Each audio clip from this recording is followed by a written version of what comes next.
Kabanata 651, Ako si Chinyu. Hawak niya ang isang dugong pulang espada at sumugod sa bilog na altar. Isang matalim na talim ang tumama patungo kay Koexi mula sa itaas. Gumuso si Koexi at sinabing, sa wakas nandito ka na.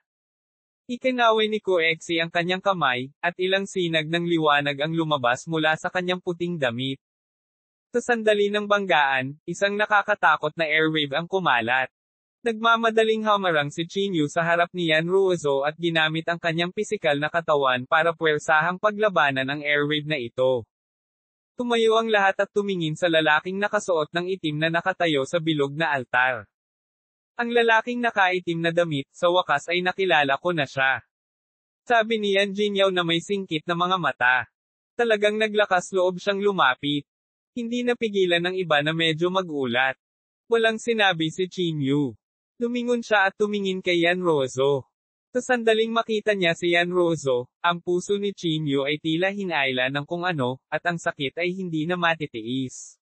Ang katawan ni Chinyu ay nagsimulang manginig ng hindi sinasadya, at ang tansong espada sa kanyang kamay ay umuugong. Lalaki na nakaitim na damit, talagang naglakas loob kang pumunta rito. Gumisi si Koexi. Si Chinyu ay malamig na tumingin kay Koexi at sinabi sa pamamagitan ng pagngangalit ng mga ngipin, pumunta ako ngayon dito para patayin ka, hayop ka. Hahaha. Hindi napigilan ni Koexi ang mapatawa. Napakawalang hiyang pagmamayabang. Ikinaway ni Koexi ang kanyang kamay, at ilang black gold robe powerhouses ang humakbang pasulong. Malamig na tiningnan ni Koexi si Chinyu at sinabing, patayin mo siya para sa akin. Sa isang malakas na dagindong, isa sa mga powerhouse ng Black Gold Robe ang gumawa ng unang hakbang. Naging claw ang palad niya at kinapa niya si Chinyu. Sa sandaling ito, ang puso ni Chinyu ay napuno ng galit. Nakaharap sa lalaking nakasuot ng itim na ginto na sumusugod sa kanya, sinaksak ni Chinyu ang mahabang espada sa kanyang kamay. Pagkatapos, tinawag niya ang gininto ang ilaw sa kanyang kamay at marahas itong binasag. Ang suntok na ito ay naglalaman ng kalungkutan at galit ni Chinyu, pati na rin ang kanyang layunin sa pakikipaglaban. Ang nakakatakot na puwersa ng kamao ay mabangis na dumurog sa palad ng lalaking nakasuot ng itim na ginto. Klang! Isang malakas na tunog ang umalangaw-ngaw. Ang mga alon ng agos ng hangin ay umaalon sa lahat ng direksyon kung saan silang dalawa ang sentro. Pitik! Sa ilalim ng suntok na ito, nabasag ang palad ng Black Gold Robe Powerhouse. Tumalsik ang dugo kung saan-saan. Ang kanyang buong katawan ay pinalipad pabalik. Nang makita ito ng lahat, hindi nila maiwasang mapabuntong hininga. Kahit si Yan Jinyaw ay pinaikit ang kanyang mga mata. Natalo niya ang isang lalaking nakasuot ng itim na ginto sa isang suntok. Mukhang nabubuhay siya sa kanyang reputasyon, malamig na sabi ni Yan Jinyaw. Tulad ng inaasahan ng mentor ni Chinyu. Natatakot ako na hindi maraming tao ang makakapagkumpara sa kanya, sabi ng iba. Sa bilog na altar, tinitigan ni Chinyu si Koexi. Nanginginig ang katawan niya. Gusto niyang putulin agad si Koexi. Malamig na tiningnan ni Koexi si Chinyu at sinabing, kahit na malakas ka, wala kang mababago. Ngayon, siguradong mamamatay ka. F-sick ka. Umungol si Chinyu. Ang kanyang palad ay nanginginig, at ang tansong espada ay agad na lumitaw sa kanyang kamay. Koexi, gusto kitang patayin. Ang panloob na chi ni Chinyu ay tumaas. Hinawakan niya ang espada gamit ang dalawang kamay at itinaas ang kanyang kamay para gawin ang unang hiwa ng 9 Taijing slashes. Ang nakakatakot na liwanag ng espada ay tumama kay Koexi. Bilang presidente ng Jingdo Martial Arts Association, napakalakas ni Koexi. Sa pagharap sa 9 Taijing slashes ni Chinyu, hindi natarante si Koexi. Itinaas niya ang dalawang kamay at nag-condensed light sa kanyang mga palad. Pagkatapos, hinarap niya ang liwanag ng espada. Boom! Nagkaroon ng matinding banggaan. Umihip ang malakas na hangin, at pati ang mga tao sa ibaba ay naapektuhan. Nang mawala ang liwanag, talagang umatras ng ilang hakbang si Koexi at bumagsak sa lupa. Nang makita ito, lahat ay hindi napigil ang mapabuntong hininga. Si Koexi ay talagang hindi katugma sa lalaking ito na nakaitim na damit. Paano ito naging posible? Ang iyong lakas ay talagang kahanga-hanga. Tumayo si Koexi mula sa lupa. Tinapot niya ang alikabok sa kanyang puwitan at malamig na sinabi, maliit na pagsubok lang iyon. Sa tingin mo ba ay makakalaban mo ang Jingdu Martial Arts Association? Kinokontrol ni Koexi ang hindi mabilang na top-tier spells, kaya natural na hindi siya natatakot kay Jinyu. Ngunit bilang pangulo, hindi niya kailangang gumawa ng hakbang sa kanyang sarili. Napaatras ng isang hakbang si Koexi, at lumakad ang ilang mga powerhouse ng Black Gold Robe. Gumamit ulit sila ng parehong trick. Kinuha nila ang round plate magic artifact para harapin ang bronze sword ni Jinyu. Malamig ang ekspresyon ni Jinyu. Tinaksak niya ang tansong espada sa bilog na altar, at isang maningning na gintong liwanag ang bumungad sa kanyang katawan. Nang makita ang mga sinag ng gininto ang liwanag na ito, nanlaki ang mga mag-aaral ng lahat. Ito ay sadyang katulad ng pamamaraan ni Jinyu. Mukhang siya talaga ang mentor ni Jinyu, malamig na sabi ni Yan Jinyao. Kahit ang kanilang mga spells ay eksaktong pareho. I have to say, the relationship between mentor and disciple is really impressive. Naglakad ang iilang Black Gold Robe powerhouse na iyon. Tahimik silang umawit ng mga spelling sa hangin, at ang mga agos ng banal na kahulugan ay bumaril sa isipan ni Jinyu. Malinaw na ang mga lalaking ito ay gumawa ng kaukulang plano para puntiryahin ang katawan ni Jinyu.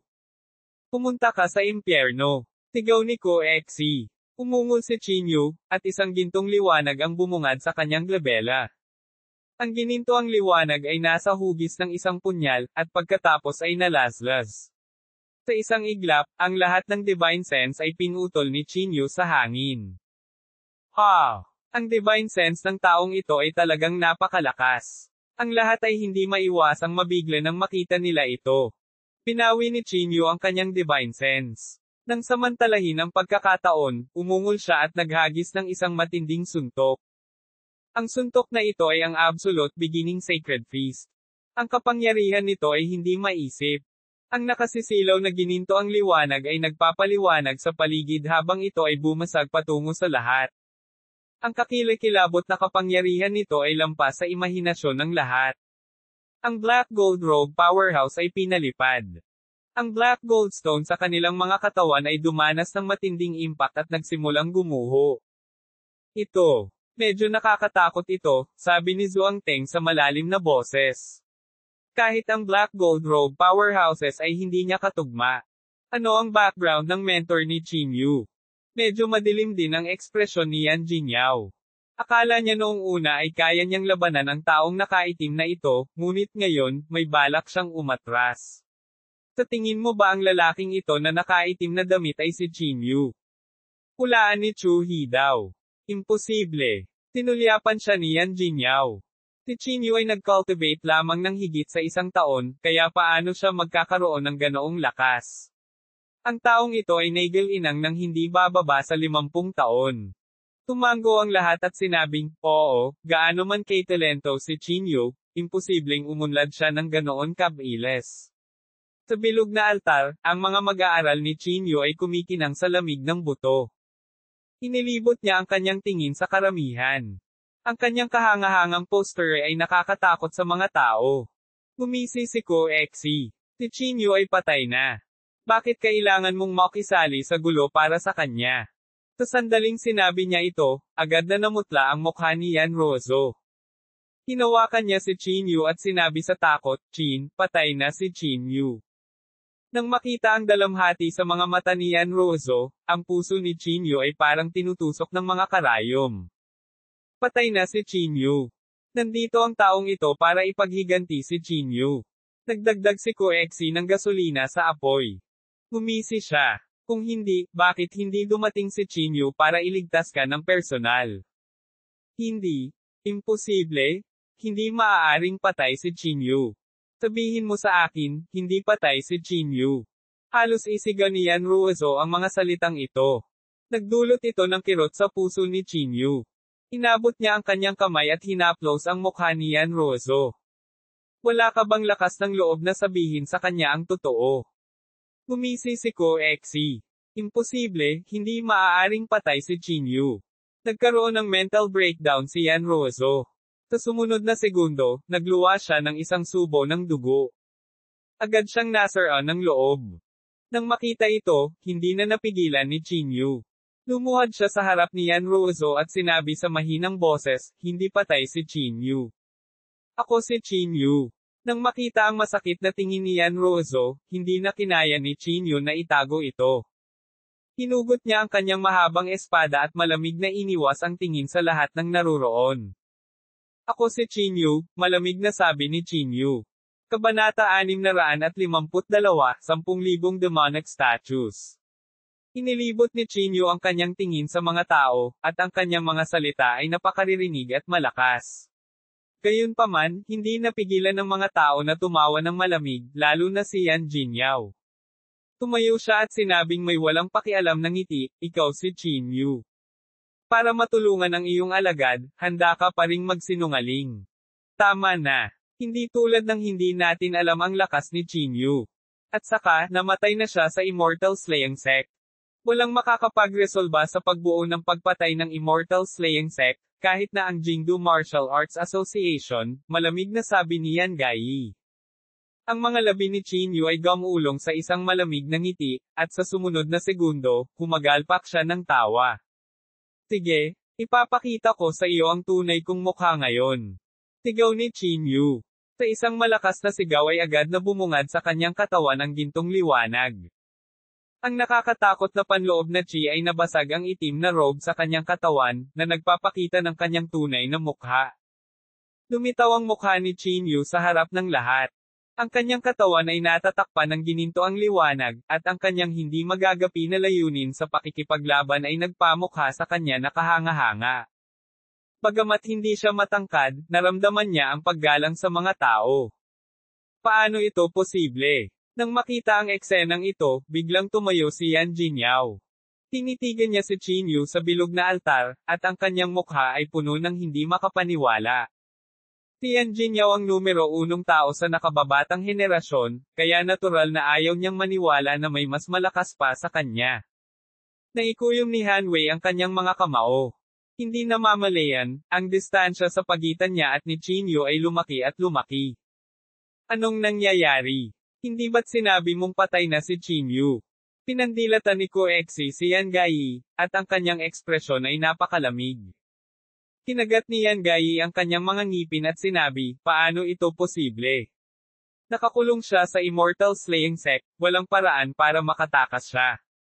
Huminga ng malalim si Koexi, at ang kanyang ekspresyon ay hindi magandang tingnan. Siya talaga si Chinyu. Ang potensyal ng batang ito ay hindi maisip. Dapat natin siyang patayin ngayon. Isang bakas ng lamig ang sumilay sa mga mata ni Koexi.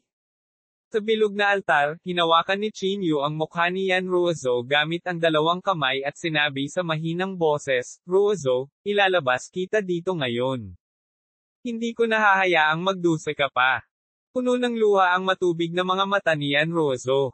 Ilang sandali pa ay tumulo na ang mga luha sa kanyang pisngi. Chinyu, dapat kang tumakbo ng mabilis. Hindi ikaw ang kapareha nila, humihikbi si Yan Ruozo. Sinubukan ni Chinyu ang kanyang makakaya na ngumiti at sinabi sa mahinang boses, inalagaan mo ako sa lahat ng oras na ito. Ruozo, oras na para alagaan kita. Dahil doon, dahan-daang lumingon si Chinyu. Dahil nalantad ang kanyang pagkakakilanlan, walang may tatago si Chinyu. Ang gintong liwanag ay sumabog mula sa kanyang katawan, at ang kapangyarihan ng Divine Dragon ay ganap na ipinakita. Ang Venerable Fifth Mountain ay inilagay sa ibabaw ng kanyang ulo. Buzz! Pinagpag ni Chinyu ang kanyang palad at iniligpit ang tansong espada. Patayin siya ngayon. Galit na sigaw ni Koexi. Dalhin mo. Papatayin ko kayong mga bastos ngayon. Sigaw ni Chinyu. Siya ay handa na para sa isang malaking labanan, at ang kanyang hindi magagapi na fighting spirit ay nagpanginag sa mga tao. Sa ibaba ng entablado, ang mga mukha ng mga batang master ng mga maharlikang pamilya ay lubhang hindi magandang tingnan. Si Chinyu, na lumabas mula sa ibaba, ay talagang mas malakas kaysa sa kanila ngayon. Paano nila natitiis ito? Atake! Malamig na sabi ni Koexi. Ilang Black Gold Robe powerhouses ang agad na humakbang patungo sa Chinyu. Umasa sila sa proteksyon ng Black Goldstone para labanan si Chinyu. Sa isang sulyap, mayroong kabuoang 12 Black Gold Robe powerhouses. Ito ang pinakamalakas na puwersang pang-combat na pinakilos ng Jingdu Martial Arts Association nitong mga nakaraang taon. Ang katawan ni Chinyu ay natatakpan ng ginintoang liwanag, at siya ay parang isang di matatalo na Diyos ng digmaan. Sa ilang sandali, walang humpay na umugaw ang eksena, at ang tunog ng pagbangga ng bakal ay lubhang nakakatang. Paulit-ulit na umungal si Chinyu, at kumulo ang kanyang dugo. Siya ay nakikipaglaban sa 12 tao ng mag-isa, at ang kanyang gininto ang katawan ay naglalaman ng sumisikat na lakas sa pakikipaglaban. Bang! Bang! Bang! Sa sandaling ito, si Chinyu ay puno ng hangarin sa labanan, at talagang pinilit niyang umatras ng paulit-ulit ang 12 Black Gold Robe powerhouses. Kahit na ang katawan ni Chinyu ay nasira din sa maraming lugar, ang Black Goldstone ay bumagsak na. Habang tinitingnan nila ang masiglang paninindigan ni Chinyu sa pakikipaglaban, ang mga ekspresyon ng lahat ay naging hindi magandang tingnan. Paano siya magkakaroon ng ganoong lakas? Tinitigan ni Yan Jinyaw ang eksenang ito, at ang kanyang mga mata ay napuno ng hindi paniniwala. Si Chinyu talaga ang taong nakasuot ng itim. Unknowingly, develop na siya sa ganoong level, mahinang ungol din ni Yao Meng. Boom! Sa sandaling ito, ang gininto ang kamao ni Chinyu ay bumagsak sa dibdib ng isang Black Gold Robe powerhouse at nadurog siya sa hukay. Maraming mga bitek ang lumitaw sa lupa, at pagkatapos ay nabasag ang lupa. Dalhin mo. Si Chinyu ay sumigaw sa tuktok ng kanyang mga baga habang umaatungal na galit na galit. Naligo siya sa gintong liwanag at puno ng fighting spirit. Para bang may Diyos na bumaba. Kahit nabasang-basa ang kanyang katawan sa dugo, ang kanyang panloob na chi ay hindi nagpakita ng anumang mga palatandaan ng kahinaan. Sa halip, habang lumalaban siya, lalo siyang naging matapang. Sa ilang sandali, marami sa mga lalaking nakasuot ng itim na ginto ang talagang may balak na umatras, at hindi na sila ng ahas na sumulong pa. Kung hindi kayo gagawa ng hakbang, gagawin ko. Sigaw ni Chinyu. Natapakan niya ang lupa, at sa isang kisap mata, nakarating siya sa harap ng isang Black Gold Robe powerhouse. Basag. Iniwas ni Chinyu ang kanyang gininto ang kamao at binasag ang ulo ng isang Black Gold Robe powerhouse. Napatay siya ng isang sampal. Ang lahat ay hindi napigil ang mapabuntong hininga. Patayin mo siya dali. Sigaw ni Koexi sa gilid. Nagkatinginan ang mga powerhouse ng Black Gold Robe, at pagkatapos ay umatras sila. Sabay silang tumayo, at nagsimulang maglabas ng nagliliyab na apoy ang kanilang mga katawan. Sa isang iglap, ang kanilang panloob na chi ay tila sinipsip na tuyo, at sa likod nila, isang malaking figure ang namuo. 10,000 demonic statues. Ulalas ni Zhuang Teng. Ang spell ng divine rank ng Jingdu Martial Arts Association, 10,000 demonic statues. Nakita ko na rin sa wakas ngayon. Hindi ko inaasahan na para harapin si Chinyu, gagamit talaga sila ng 10,000 demonic statues. Isang malaking figure ang dahan-daang lumitaw, at ang isang nakakatakot na presyon ay agad na kumalat. Napakalaki ng figure na ito. Ang nakakatakot na panloob na chi nito ay nagparamdam sa mga tao ng mga alon ng takot. Tinitigan ni Chinyu ang malaking figure na ito at galit na sumigaw, 10,000 demonic statues. Panoorin mong sirain ko ito. Pagkatapos sabihin iyon, talagang nagkusa si Chinyu na umatake. Ang kanyang gininto ang kamao ay nagdala ng isang hindi mapapantayang mabangis na kapangyarihan habang ito ay sumuntok. Ang figurang iyon ay dahan-daang nagwagayway ng kanyang kamao at nabangga si Chinyu. Kung ikukumpara sa kamao ng figurang ito, hindi gaanong mahalaga si Chinyu. Ang kamao na iyon ay halos mas malaki kaysa sa katawan ni Chinyu. Boom! Sa sandali ng banggaan, isang malakas na internal chi ang agad na sumabog sa kamao ni Chinyu. Sa susunod na segundo, ang katawan ni Chinyu ay agad na pinalipad. Parang bala, bumagsak siya sa lupa. Boom! Isang malaking bunganga ang nilikha sa lupa. Sa isang suntok lang, nagkaroon ng mga bitek sa katawan ni Chinyu. Tulad ng inaasahan sa 10,000 demonic statues. Napasigaw ang lahat sa gulat. Kasunod noon, ang malaking figure ay kinuyam ang kanyang kamao at sinira ito ng malakas sa direksyon ni Jinyu. Isang suntok, dalawang suntok, tatlong suntok. Dumagundong ang buong lupa, parang may lindol. Ang mga gusali ng Martial Arts Academy ay hindi nakayanan ang puwersa at nagsimulang gumuho. Kabanata 653, Martial Saint Weapon. Ang kamao ng malaking figure ay patuloy na bumagsak patungo sa lupa. Ang buong lupa ay gumuho na, ngunit hindi ito nagpakita ng anumang intensyon na huminto. Ang lahat ay hindi napigil ang mapabuntong hininga. Sa ganoong lakas, pati ang bakal ay napipikon. Napatingin ang lahat sa madugong eksenang ito, at isang bakas ng solemnidad ang lumitaw sa kanilang mga mukha. Puno, puno, puno. Ang tunog ng mga suntok ay parang kulog na sumasabog sa langit. Ang lupa ay gumuho na ng ilang metro, at ang Martial Arts Academy ay naging guho. Nang maisip ng lahat na si Jinyu ay nadurog, isang gintong liwanag ang biglang sumibol mula sa hukay. Ang gintong liwanag ay sumabog na parang bomba.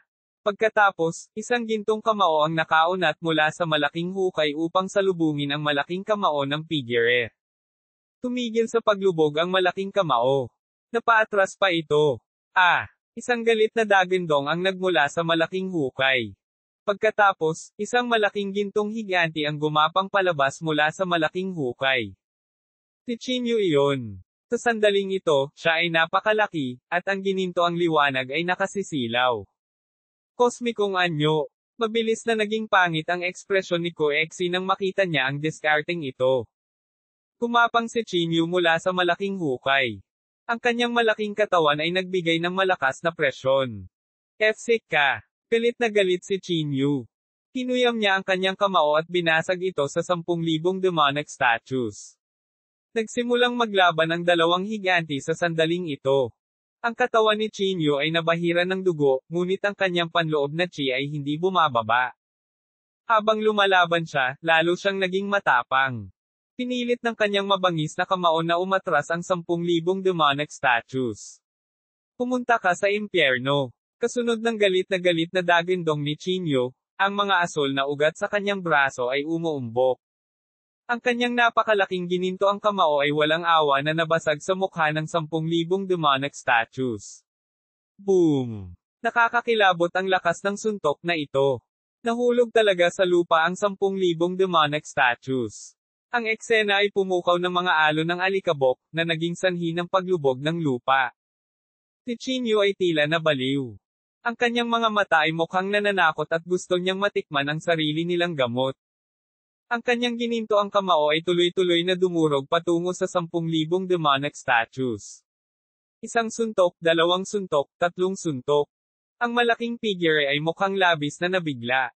Maging ang mga young masters ng iba't ibang aristokratikong pamilya ay hindi maiwasang mabigla.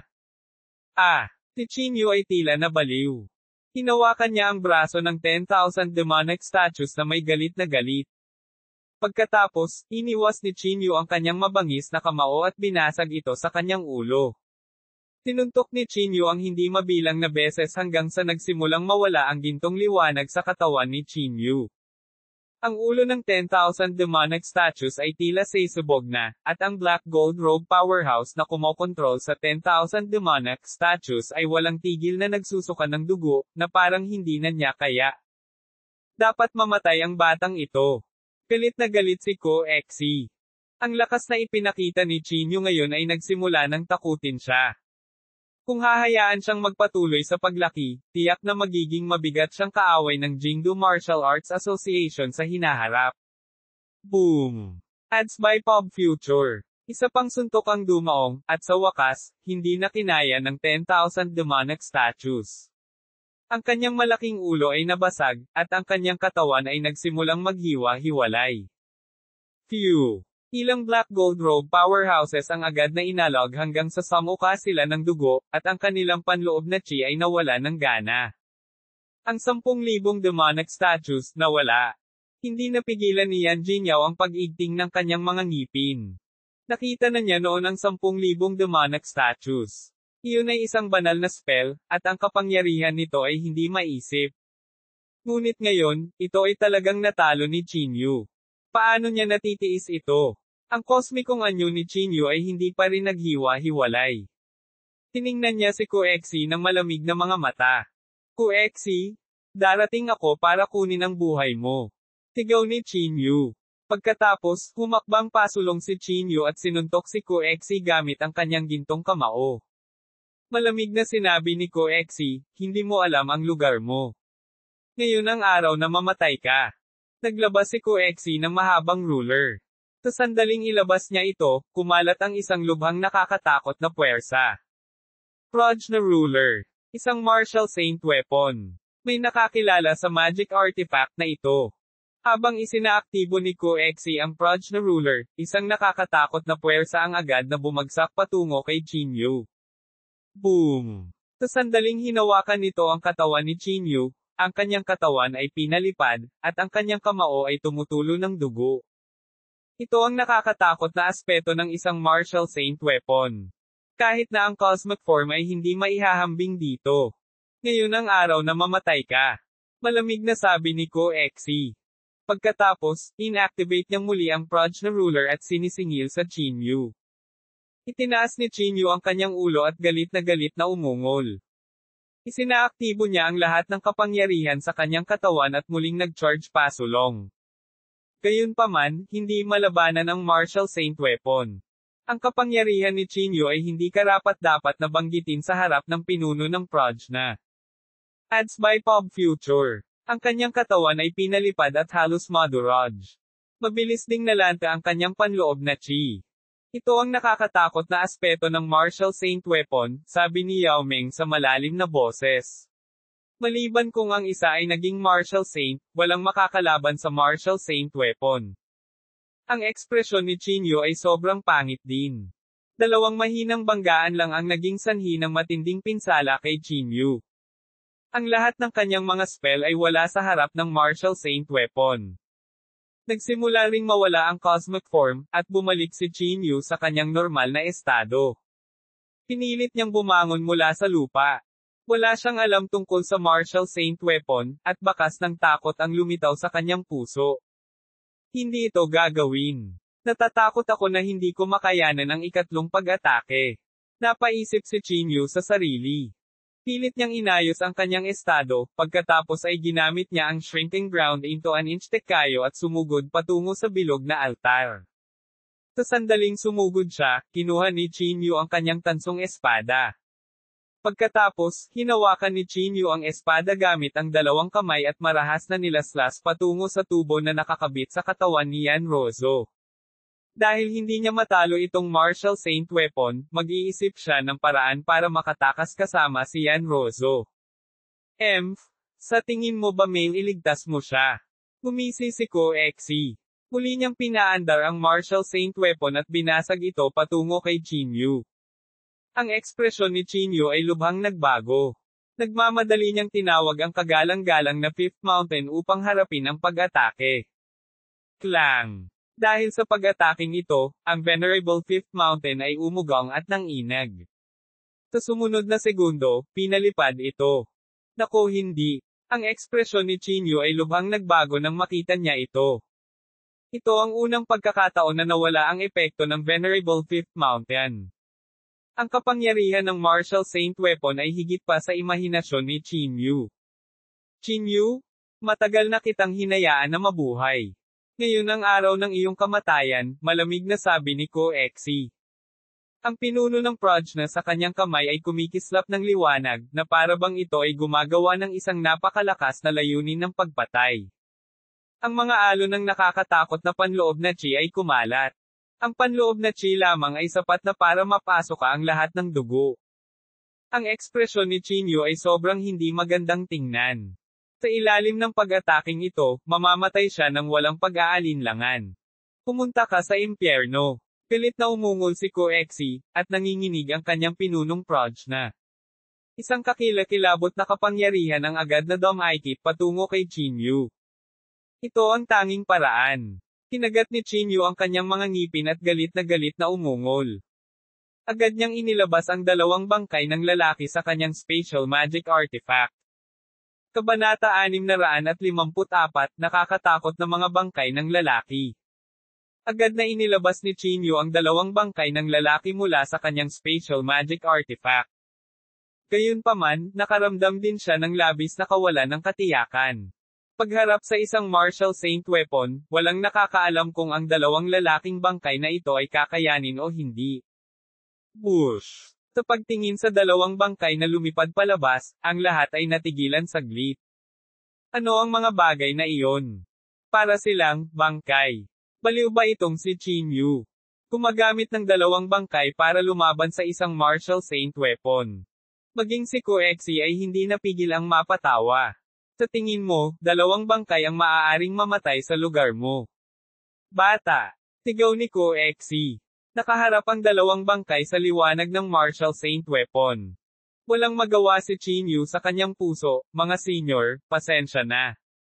Tanging kalasag lang ang kaya kong tretuhin. Habang nagtatawanan ang lahat, lumapit na ang dalawang bangkay para salubungin sila. Klang! Isang malakas na tunog ang umalangaw-ngaw, at ang mga alon ng nakakatakot na enerhiya ay umalangaw-ngaw sa lahat ng direksyon. Ang lahat ay pinilit na bumalik ng ilang hakbang ng panloob na enerhiyang ito. Nagmamadaling ginamit ni Chinyu ang kanyang pisikal na katawan para protektahan si Yanrozo. Ha. Chinyu? Iyong dalawang bangkay? Bago pa man mawala ang boses ni Koexi, biglang nagbago ang kanyang ekspresyon. Ang dalawang bangkay ay ganap na hindi nasaktan. Ang di umano'y hindi masisira na martial saint weapon ay hindi man lang nag-iwan ng marka. Ads by Pop Future. Paano ito posible? Nang makita ang eksenang ito, lahat ay nakalanghap ng malamig na hangin. Anong uri ng mga bangkay ang mga iyon? Kaya ba talaga nilang makatiis ng suntok mula sa sandata ng martial saint? Gaya ng naisip ko, kaya nilang tiisin. Nang makita ito, hindi napigilan ni Chinyu na nakahinga ng maluwag. Ang kakayahan ng dalawang bangkay na ito ay higit pa sa imahinasyon ni Chinyu. Kahit isang martial saint weapon ay hindi nila kalaban. Kung kaya kung buhayin sila, kung gayon sino sa mundo ang makakapidyaw sa akin. Hindi maiwasan ni Chinyu na makaramdam ng kaunting pananabik. Sa hindi kalayuan, nagngangalit si Koexi. Ang isang marangal na martial saint weapon ay hindi man lang makabasag ng dalawang bangkay. Paano niya ito natitiis? Anak, huwag kang masyadong maging masaya. Maliit na pagsubok lang iyon, malamig na sabi ni Koexi. Itinaas niya ang pinuno ng Prajna at ang mga daloy ng panloob na lakas ay bumagsak sa pinuno. Agad na kumislap ng liwanag ang buong pinuno ng Prajna. Ang mga alon ng napakatandang panloob na chi ay kumalat mula sa pinuno ng Prajna.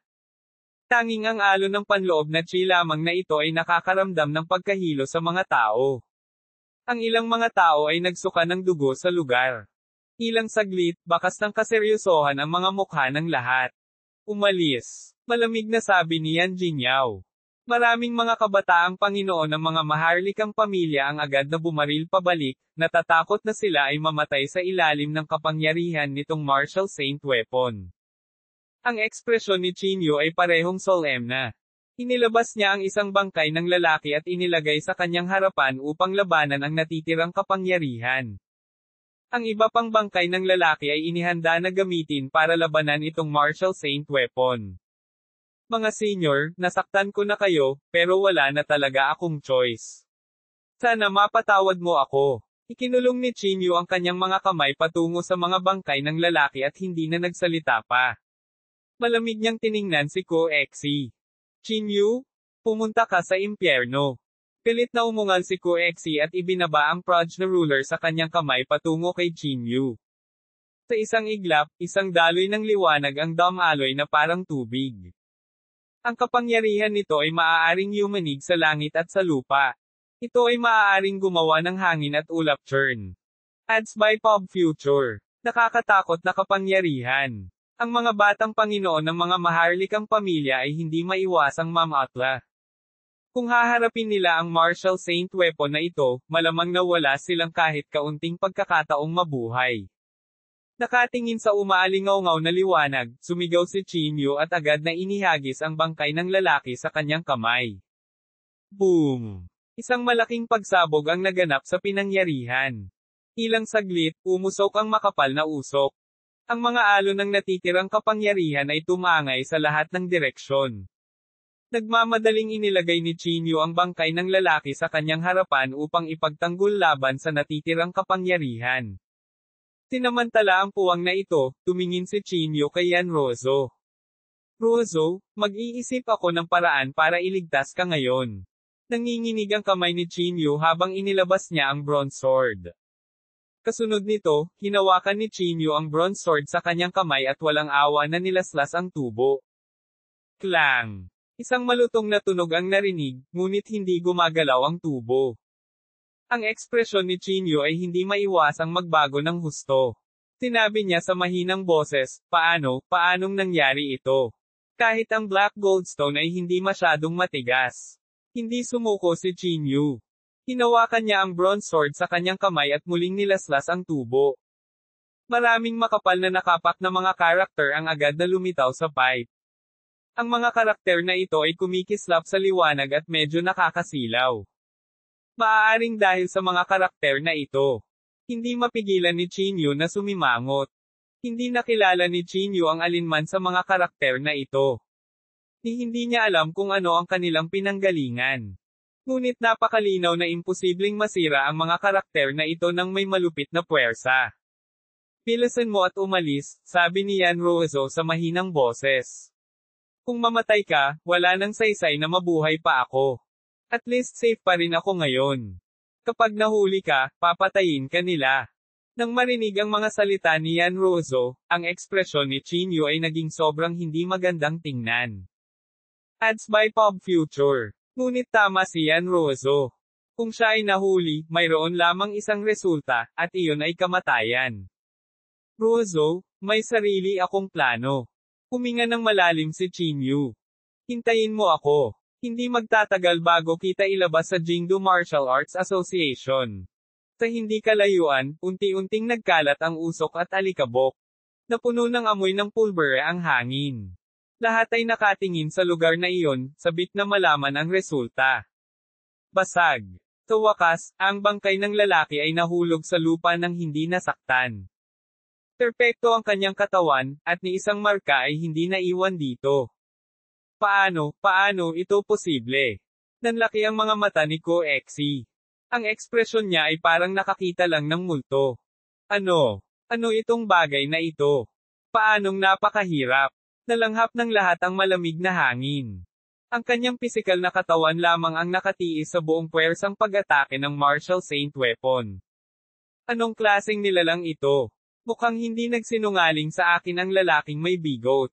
Ang lakas ng dalawang bangkay na ito ay malamang na higit pa kaysa sa isang makapangyarihang figure. Ang mga mata ni Chinyu ay kumikislap sa isang matalim na liwanag. Ngayon ay tiyak na hindi ang oras upang magpatuloy sa pakikipag-usap. Bagamat alam ni Chinyu na kung hindi siya mahuhuli, patuloy na pahihirapan ng Jingdo Martial Arts Association si Yanrozo. Gayunpaman, si Chinyu ay nakaisip na ng isang plano sa kanyang puso. Iniligpit niya ang dalawang bangkay ng lalaki at saka tumingin kay Yanrozo. Rozo, hintayin mo ako. Kinagat ni Chinyu ang kanyang mga ngipin at iningatan ang mga bangkay ng lalaki. Agad niyang ginamit ang lumiliit na lupa sa 1 pulgada at tumalikod para umalis.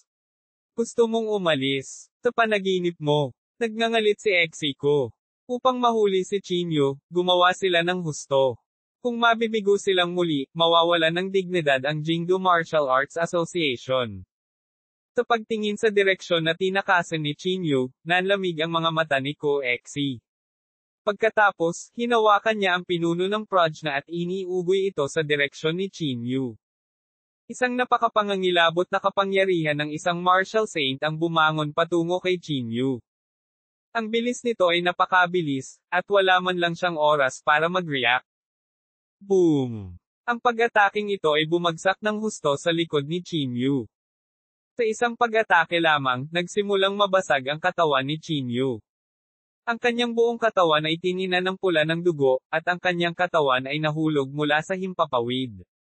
Kabanata 655, ang pag-atake ng Martial Saint.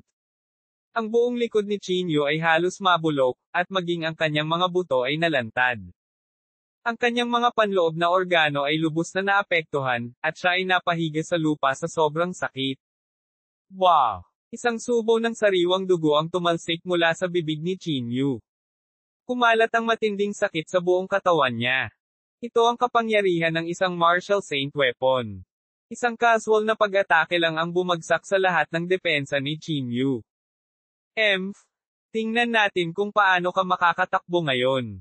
Malamig na sabi ni Ko Exi. Inalis niya ang pinuno ng Prajna at humakbang patungo sa Chinyu. Kinagat ni Chinyu ang kanyang mga ngipin at pinilit ang sarili na tumayo muli. Pagkatapos, inilapat ni Chinyu ang lahat ng kanyang panloob na chi upang paliitin ang lupa sa 1 pulgada at tumakas. Nanlamig ang mukha ni Ko Exi, at galit na sumigaw, kaya mo pa ring tumayo. Ang iyong katawan ay lampas sa imahinasyon. Malamig niyang tiningnan si Chinyu at nginisyan, kahit hindi ka mamatay, malubha ka pa ring nasugatan. Tingnan natin kung saan ka matatakbuhan. Pagkatapos, tiningnan ni Ko Exi ang itim na gintong damit at sumigaw, pumunta ka at hulihin mo siya para sa akin. Ang ilang nakasuot ng itim na gintong robe ay nasugatan din ng husto, ngunit natural, hindi sila nang ahas na suwayin ang mga utos ni Ko Exi. Makatayo lang sila at habulin si Chinyu. Tumingin si Ko Exi kay Yanrozo. Ang dahilan kung bakit hindi niya personal na hinabol si Chinyu ay dahil sa takot niyang may magsamantala ng pagkakataon na kunin si Yanrozo. Sa kabilang panig, si Chinyu ay desperado na nagsisikap na makatakas. Mga ad ng Pop Future. Ang pag-atake ng Martial Saint ay nagdulot sa kanya ng matinding pinsala. Patuloy ang paglabas ng dugo sa kanyang bibig. Gayunpaman, hindi pa rin naglakas loob na huminto si Chinyu. Kapag siya ay nahuli, siya ay mamamatay ng walang pag-aalinlangan. Sa kabutihang palad, ang ilang nakasuot ng itim na gintong robe ay nasugatan din ng husto. Hindi mabilis ang kanilang bilis, at mas mababa sila sa Chinyu. Makalipas ang mahigit 10 minuto, tuluyan nang nawala si Chinyu. Ang iilan sa kanila ay nakatayo sa kinaroroonan nila at nakasimangot, nakaalis siya. Ano ang dapat nating gawin ngayon? Ano pa bang magagawa natin? Nasugatan na tayo, paano tayo makakahabol?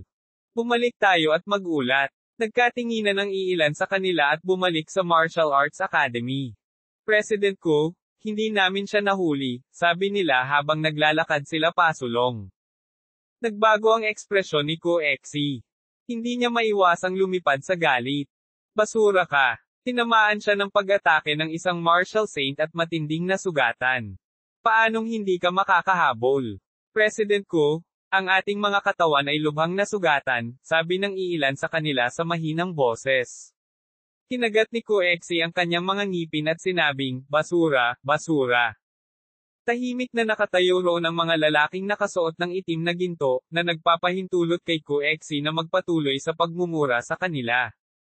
Malungkot ang mga mukha ng mga young masters mula sa iba pang mga aristokratikong pamilya. Sa kanila, ang nasa pinakamasamang mood ay natural na si Yan Jinyao. Ang lalaking nakaitim na iyon, ay talagang si Chinyu. Nagdikit ang ngipin ni Yan Jinyao. Siya, ang numero 1 young master, ay talagang nalampasan ng hindi nalalaman. Akala ko ang lalaking nakaitim na damit ay isang matandang halimaw na nagtanim ng ilang taon. Hindi ko inaasahan na si Chinyu pala. Napabuntong hininga si Zhuang Teng sa gilid. Ang linangin sa ganoong kaharian sa loob ng wala pang 2 taon, talagang, nakakatakot. Bahagyang tumango rin si Chu Heng. Natatakot ako na tayo, ang mga tinaguriang young masters ng mga maharlikang pamilya, ay ganap na supilan ng Chinyu na ito. Mga ad ng Pop Future. Malamig na sinulyapan ni Yan Jinyao ang lahat. Hindi na siya nagsalita at tumalikod na para umalis. Ano ba ang dapat ipagmalaki? Ako, kung yun, ay tiyak na malalampasan ang Chinyu na iyon. Malakas na sigaw ni Kung Yon. Pagkatapos noon ay tumalikod na rin siya at umalis.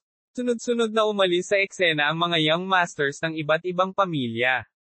Tinagtagal, 3 na lang ang natira, Yao Meng, Chu Hidao, at Xiao Yuan. Hindi ko talaga inaasahan na ang lalaking nakasuot ng itim na nagdulot ng malaking gulo sa Jingdu Martial Arts Association ay si Brother Chin, nakangiting sabi ni Xiao Yuan. Oo, hindi ko rin inaasahan. Medyo nagulat din ang magagandang mata ni Yao Meng. Si Chuhi daw, na nasa gilid, ay nagsabi, sa tingin ko ang lakas ninyong dalawa ay hindi dapat mas mababa kay Chinyo.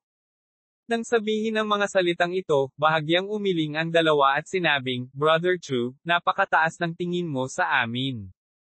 Maging si Yan Jinyao ay maaaring hindi niya kapareha, huwag tayong dalawa. Walang pakialam na sinabi ni Chu He daw, sa tingin ko ay nalampasan na ninyong dalawa ang lakas ni Yan Jinyao. Pagkasabi nito, umalis din si Chu He daw sa lugar na ito.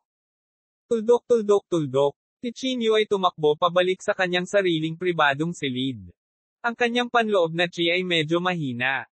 Ang mga alon ng matinding sakit ay nagmumula sa bawat bahagi ng kanyang katawan, at may mga buto pa na nabasag sa kanyang katawan. Sa kasalukuyang estado ni Chinyo, kahit na ang isang martial grandmaster ay magagawang patayin siya kaya ang pakikipaglaban sa marquee ay wala sa tanong. Tulad ng inaasahan sa isang martial saint weapon. Nanghina si Chinyo habang nagluwa siya ng isa pang subo ng dugo. Naka-cross-legged siya sa lupa at sinubukang makarecover sa kanyang mga sugat. Gayunpaman, ang kanyang mga pinsala sa oras na ito ay masyadong malubha. Imposibleng gumaling siya sa maikling panahon. Aabutin ito ng hindi bababa sa kalahating buwan. Gayunpaman, ang kalahating buwan ay sobrang luho para kay Chinyo. Marami siyang dapat gawin at hindi niya kayang mag-aksaya ng kalahating buwan. Napasandal si Chinyo sa pader at pilit na ainal-alayan ang kanyang katawan. Mga ad ng Pop Future. Inilabas niya ang dalawang bangkay ng lalaki at pinagmasdang mabuti. Gaya ng inaasahan, buo ang dalawang bangkay ng lalaki. Nakakatakot ang mga taong kasama ng dalawang lalaki. Hindi ko talaga alam kung gaano kalakas ang babaeng nakamaskara. Hindi maiwasan ni Chinyo na isipin ang sarili. Pagkatapos, iniligpit ni Chinyo ang dalawang bangkay ng lalaki at sinimulang gamutin ang kanyang mga sugat. Tuldok tuldok tuldok. Pagkatapos lamang ng kalahating araw, kumalat na ang balita sa buong Jingdo. Ang balita na si Chinyo ay ang lalaking nakaitim na damit ay nagulat sa lahat. Ang Chinyo na iyon ay talagang napakalakas. Akala ko noong una ay siya ang master ni Chinyo, ngunit hindi ko inaasahan na siya iyon. Mukhang lahat tayo ay minamaliit ang talento ni Chinyo. Kung hindi mamamatay ang batang ito, malamang na malayo sa ating imahinasyon ang kanyang paglilinang sa hinaharap. Kung hindi siya mamamatay, tiyak na magkakaroon siya ng magandang kapalaran. Magkakaroon ng magandang palabas na mapapanood. Natatakot ako na ang iba't ibang mga aristokratikong pamilya ay nagsisimula ng mabalisa, hindi ba? Ang mga nakatataas ng Jingdu Martial Arts Association ay nagsagawa ng pagpupulong para dito. Kahit ano paman, dapat nating alisin ang Chinyo na ito, kahit na kailangan nating gamitin ang lahat ng paraan. Ang mga nakatataas ay nagbigay kay Exiko ng ultimatum. Kasabay nito, binigyan ng pahintulot ng mga nakatataas si Exiko na gamitin ang purple na robe. Hanggat maalis nila si Chinyo, sulit ang lahat. Tuldok tuldok tuldok. Unti-unting nagdilim ang langit. Si Chinyo ay nagtatago sa kanyang pribadong silid at nakaramdam ng lamig. Ang mga sugat sa kanyang katawan ay nagmukhang lubhang mahina. Hindi niya napigilan ang malamig na hangin. Nahihirapang ibinuka ni Chinyo ang kanyang mga mata. Pinilit niyang tumayo at handa nang umalis. Sok sok!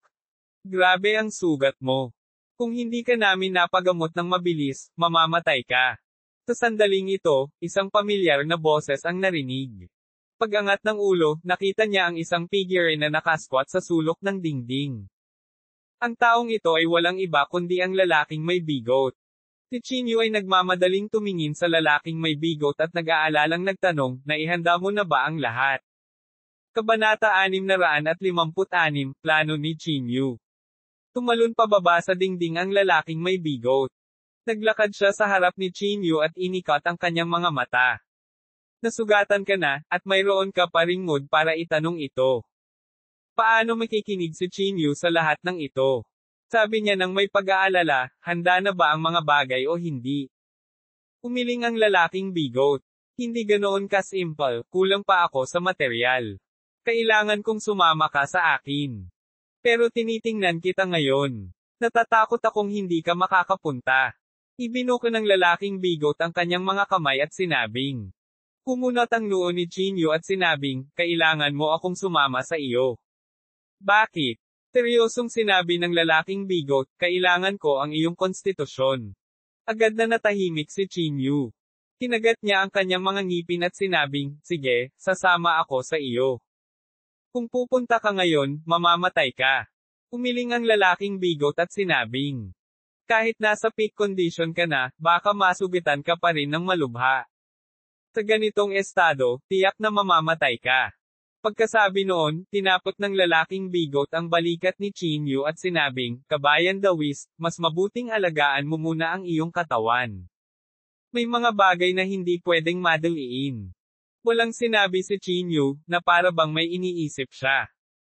Ilang sandali pa, tumingin siya sa lalaking bigot at sinabing, hintayin mo ako ng 1 linggo.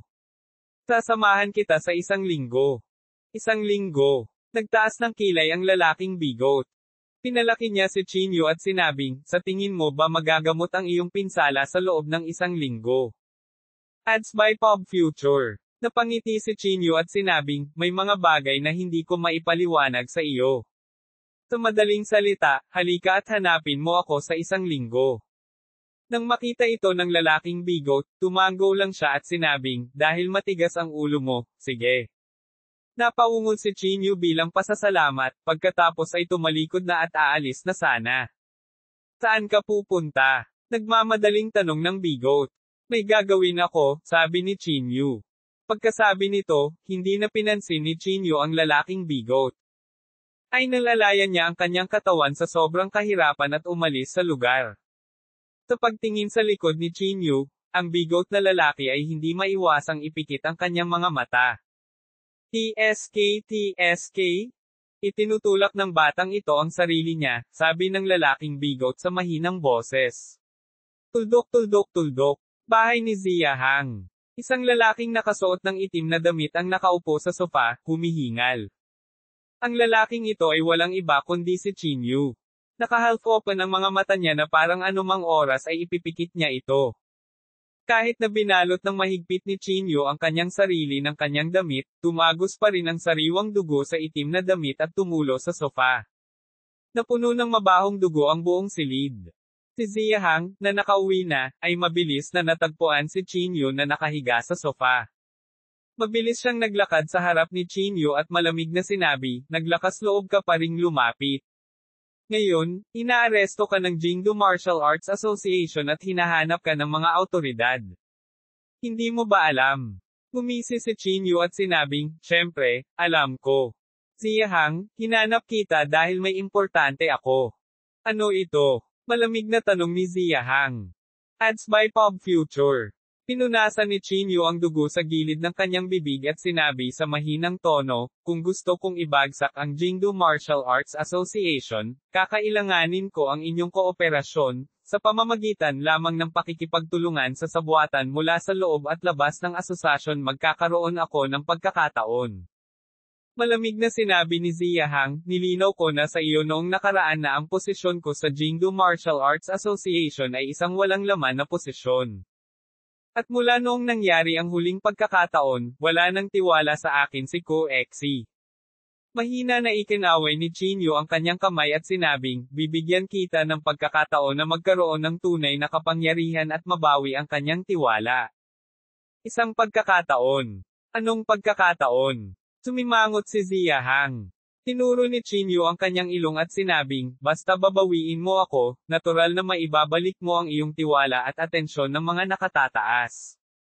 Ibalik kita. Nagtaas ng kilay si Zia Hang at ngumisi, alam mo ba na tiyak na mamamatay ka pagkatapos maibalik? Wala itong kinalaman sa iyo. Ikinaway ni Chinyu ang kanyang kamay. Dahan-dahan siyang tumayo at sinabing, maghanda ka. Pagdating ng panahon, makikipagtulungan ako sa iyo at hahayaan mo akong ibalik ako. Nang marinig ito, napangiti si Zia Hang at sinabing, Chinyu, sa kalagayan mo ngayon, natatakot akong hindi ikaw ang kapareha ko. Kung gusto kitang ibalik, bakit hintayin mo akong bigyan ng pagkakataon? Habang nagsasalita siya, isang malakas na hangarin ng pagpatay ang lumabas sa katawan ni Zia Hang. Lumingon si Chinyu at sumulyap kay Zia Hang. Wala siyang tinatago at tumango, tama. Sa estado ko ngayon, maaari mo talaga akong bawiin anumang oras. Ngayon, nasa iyong mga kamay ang pagpipilian. Umupo si Chinyu sa sofa at tahimik na tumingin kay Zia Hang. Nagtama ang kanilang mga mata, at saglit na nagyelo ang kapaligiran. Makalipas ang mahabang panahon, wala ni isa sa kanila ang nagsasalita. Sige, bibigay na ako. Sa wakas, umiling si Zia Hang. Inalis niya ang nakamamatay na aura sa kanyang katawan at umupo sa tabi ni Chinyu. Chinyu? Nag-effort ka talaga. May kahulugan ba ito? Ano gusto mo para lang sa babae? Nagsindi ng sigarilyo si Zia Hang. Sinabi ni Chinyu, ikaw ay isang taong lumaki sa matataas na klase. Siyempre, hindi mo maiintindihan. Ads by Pop Future. Hindi mo rin mauunawaan kung gaano kainit ang sinag ng liwanag na tumama sa iyong buhay kapag madilim na dama. Huminga si Zia Hang ng kanyang sigarilyo at dahan-dahang sinabi, Chinyu, hindi mo ba naisip na kung talagang nahuli kita ngayon, lahat ng pinaghirapan mo ay magiging walang kabuluhan? Sumulyap si Chinyu kay Zia Hang at sinabing, siyempre, alam ko, ngunit isa kang kailangan na bahagi ng aking plano. Kung hindi mo ako nahuli ngayon, talagang mapagkakatiwalaan kita. Sa puntong ito, medyo nalilitong tanong ni Zia Hang, kung nahuli kita, patay ka na. Hindi naging madali ang pagtakas mula sa Marshall Saint Weapon, bakit gusto mo pa ring bumalik? Napabuntong hininga si Chinyu at sinabing, kung hindi ako mahuli, tiyak na mag-iisip sila ng paraan para pahirapan si Yan Ruozo at pilitin akong ipakita ang sarili ko. So, konting panahon na lang bago ako mahuli. Kaysa mahuli ka ng ganito, mas mabuting hulihin mo ako. Kung mamamatay ba ako, depende pa rin kung magtatagumpay ang susunod kong plano. Narinig ito ni Zia Hang at bahagyang bumantong hininga, ikaw ay maislan at matapang. Baka magtagumpay ka talaga. Hindi na nagsalita pa si Chinyu. Nahihirapan siyang tumayo at tumalikod para umalis. Pagkatapos umalis sa bahay ni Zia Hang, hindi na bumalik si Chinyu. Sa halip, naghanda siyang tumungo sa ibang lugar. Ang lugar na ito ay isang tirahan malapit sa distrito ng militar ng Jingdo. 1 kilometro ang layo mula sa distrito ng militar ng Jingdo, mayroong isang maliit na 2 palapag na gusali na hindi masyadong malaki o masyadong maliit. Ito rin ang tanging pribadong bahay sa loob ng radius na ilang milya. Ang taong nakatira dito ay walang iba kundi si Yeching, ang Diyos ng digmaan sa distritong militar. Gabi na, at tumahimik na ang paligid. Ang mga ilaw ng 2 antas na gusaling ito ay matagal nang nakapatay. Hindi tulad ng mga nakatataas sa distritong militar, hindi lamang si Yeching ay hindi nakatira sa distrito ng militar, ngunit ang kanyang tirahan ay hindi rin nababantayan. Ang dahilan ay hindi kailangan ni Yeching ng sinumang magpoprotekta sa kanya. Sa sandaling ito, si Chinyu ay nakasandal sa dingding, nakatayo sa pintuan ng walang sinasabi, na parang may hinihintay. Sa itaas, si Yeching, na nakatulog, ay biglang nagmulat ng kanyang mga mata sa sandaling ito. May dumating. Pinaikit ni Yeching ang kanyang mga mata. Sinamantala niya ang pagkakataong kunin ang kanyang coat at tumalon pababa. Commander Ye. Nang makita si Yeching, pilit na ainalalayan ni Chinyu ang kanyang katawan at ikinulong ang kanyang mga kamay. Chinyu. Nang makita si Chinyu sa kanyang harapan, hindi maiwasang maging malamig ang mukha ni Yeching. Chinyu? Ang lakas ng loob mo. Naglakas loob ka pa ring pumunta at hanapin ako. Pumakbang pasulong si Yeching, isang kahangahangang aura ang biglang lumabas sa kanyang katawan. Kabanata 657, bakit mo ako tinutulungan? Ang paraan ng pagpapakita ni Yeching sa kanyang sarili ay lubhang kahanga-hanga. Sa ilalim ng pagsabog ng naturang panloob na chi, hindi na nakayanan ni Chinyu. Iniluwa niya ang isang subo ng dugo at kalahating lumuhad sa lupa. Sa pagtingin sa ekspresyon ni Chinyu, hindi mapigilan ni Yeching na sumimangot. Malamig niyang sinabi, Chinyu, alam mo ba na sinusubukan ka naming hulihin ngayon? Nagdulot ka ng eksena sa auction at nasaktan ang napakaraming tao. How dare you show yourself now?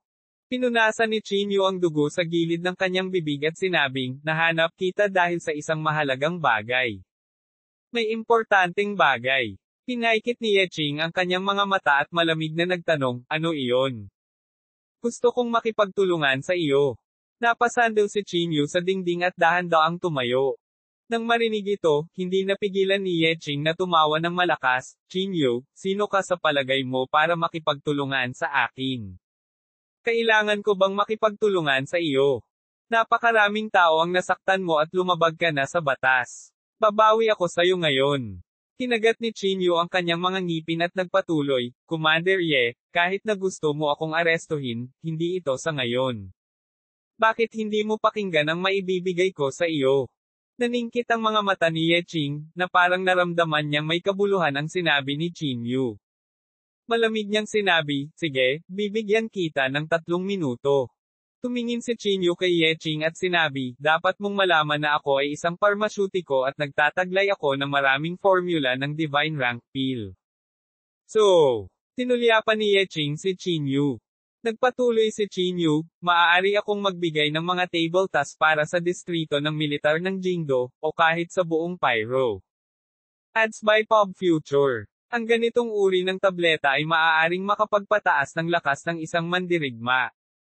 Bukod dyan, nagtataglay din ako ng breathing exercise technique. Ang pamamaraang ito ay maaaring magpapahintulot sa lahat na madama ang espiritual na enerhiya at payagan ang lahat ng karaniwang mandirigma na maging martial warrior. Ang pamamaraang ito ng ehersisyo sa paghinga ay iniwan ng ama ni Chinyu. Itinuro lamang ito ni Chinyu kay Yaoqing. Ngunit ngayon, walang ibang paraan si Chinyu.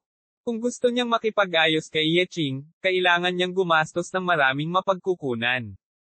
Pinaikit ni Yeching ang kanyang mga mata. Pinalaki niya si Chinyu at malamig na sinabi, ano ang gusto mo? Pinunasan ni Chinyu ang dugo sa gilid ng kanyang bibig at sinabing, gusto kong may iligtas ka. Iligtas si Yan Ruozo? Tanong ni Yeching. Umiling si Chinyu at sinabing, hindi, iligtas mo ako. Kaagad nitong ikinalito si Yeching. Iligtas kita. Hindi ka ba nakatayo dito? Sumimangot si Yeching at sinabi. Umiling si Chinyu at sinabing, malapit na akong mahuli ng Jingdo Martial Arts Association. Kung mahuli ako, tiyak na papatayin ako ng Jingdo Martial Arts Association. Umaasa ako na sa oras na iyon, si Commander Ye ay maaaring kumatawan sa distrito ng militar ng Jingdo at pumunta sa Jingdo Martial Arts Association upang hilingin para sa akin. Hindi napigilan ni Yeching na malamig na sabihin, kung may oras ka, bakit hindi ka tumakas? Ayokong tumakbo, ang gusto ko ay ligtas. Malamig na sagot ni Chinyu. Maaari akong tumakas ng isang araw, ngunit maaari ba akong tumakas habang buhay? Gusto mo bang tumakbo ako sa ibang bansa at hindi na bumalik? Bukod dito, nasa kanilang mga kamay si Yan Ruozo. Talagang gagamitin nila si Yan Ruozo para pilitin akong ipakita ang sarili ko. Mukhang naintindihan ni Yeching ang ibig sabihin ni Chinyu. Bahagyang ipinikit niya ang kanyang mga mata at sinabing, Chinyu, naglakas loob ka bang pumunta at makipag-ayos sa akin? Hindi ka ba masyadong confident?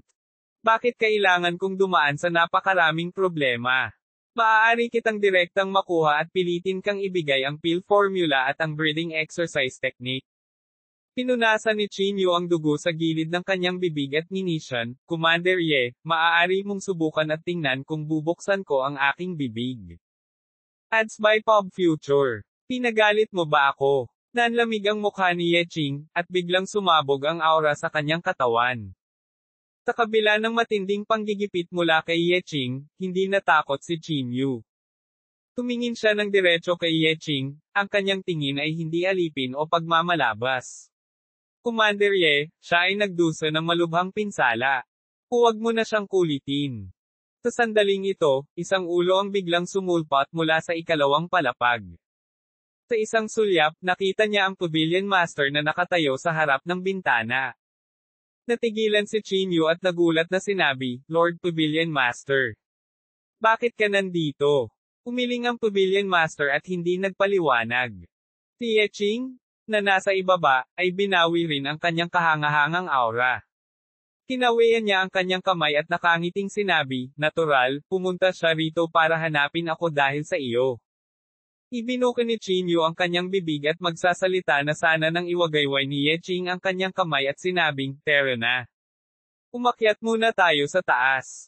Tulala si Chinyu na sumunod kay Yeching sa itaas. Sa silid ng tsaa. Umupo si Chinyu sa harapan nilang dalawa, puno ng pagdududa ang kanyang mukha. "Hindi ko inaasahan na makakaligtas ka sa ilalim ng martial saint weapon." Ang Pavilion Master ay uminom ng isang subo ng tsaa at sinabing walang pakialam. Mapait na ngumiti si Chinyu at sinabing, "Swerte lang ako." "Lord Pavilion Master, bakit ka nandito?" Tanong ni Chinyu.